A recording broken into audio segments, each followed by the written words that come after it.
اور حوا علیہم السلام دونوں اللہ کے حکم سے جنت میں تھے کہ شیطان نے انہیں پھسلانے کی کوشش شروع کر دی۔ اللہ تعالیٰ فرماتے ہیں، اور ہم نے کہہ دیا اے آدم تم اور تمہاری بیوی جنت میں رہو اور جہاں سے چاہو بافراغت کھاؤ۔ جنت بھی کیسی؟ اللہ فرماتے ہیں، وہ جنت کہ جس کی چوڑائی ہی آسمانوں اور زمین کے برابر ہے۔ سو اس جنت میں سے جو چاہو سو کھاؤ، کچھ بھی منع نہیں سوائے ایک درخت کے، چنانچہ ارشاد ہوا، اور ہم نے کہا اے آدم تم اور تمہاری بیوی جنت میں رہو، پھر جس جگہ سے چاہو بافراغت کھاؤ اور اس درخت کے پاس مت جاؤ ورنہ ظالموں میں سے ہو جاؤ گے۔ ایک اور جگہ فرمایا، اور جب ہم نے فرشتوں سے کہا کہ آدم کو سجدہ کرو تو ابلیس کے سوا سب نے سجدہ کیا، ابلیس نے انکار کیا، تو ہم نے کہا اے آدم یہ تیرا اور تیری بیوی کا دشمن ہے، خیال رکھنا ایسا نہ ہو کہ وہ تم دونوں کو جنت سے نکلوا دے اور تو مصیبت میں پڑ جائے۔ یہاں تو تجھے آرام ہے، نہ تو بھوکا ہے اور نہ ننگا، اور نہ تو یہاں پیاسا ہوتا ہے نہ دھوپ سے تکلیف اٹھاتا ہے۔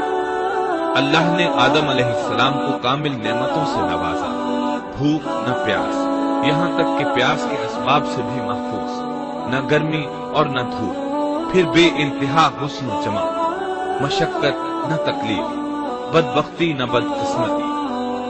آدم اور حوا علیہ السلام کے دلوں میں وسوسہ ڈالنے کے بارے میں بھی قرآن نے روشنی ڈالی ہے۔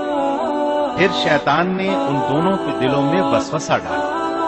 یہ وسوسہ اس نے ان دونوں کو تما دلانے کی صورت میں پورا کیا، اور یہ تما دلائی کہ اس درخت کو کھانے سے ہمیشگی اور بقا ملتی ہے اور کبھی نہ ختم ہونے والی بادشاہت حاصل ہوتی ہے، اور اس وسوسے کا مقصد یہ تھا تاکہ ان کا پردہ بدن جو ایک دوسرے سے پوشیدہ تھا دونوں کے روبرو بے پردہ کر دے۔ ان کی شرمگاہوں کو ننگا کرنے کے لیے اس نے ایسا کیا۔ وہ دونوں کپڑے میں ملبوس تھے، ستر ڈھانپ رکھا تھا۔ جب انہوں نے اس درخت سے کھایا تو لباس نیچے گر گیا، دونوں برہنہ ہو گئے۔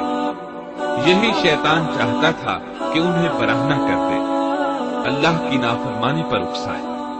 ارشاد ہوتا ہے، شیطان نے انہیں وسوسہ ڈالا، کہنے لگا اے آدم کیا میں تجھے دائمی زندگی کا درخت اور وہ بادشاہت نہ بتلا دوں جو کبھی پرانی نہ ہو؟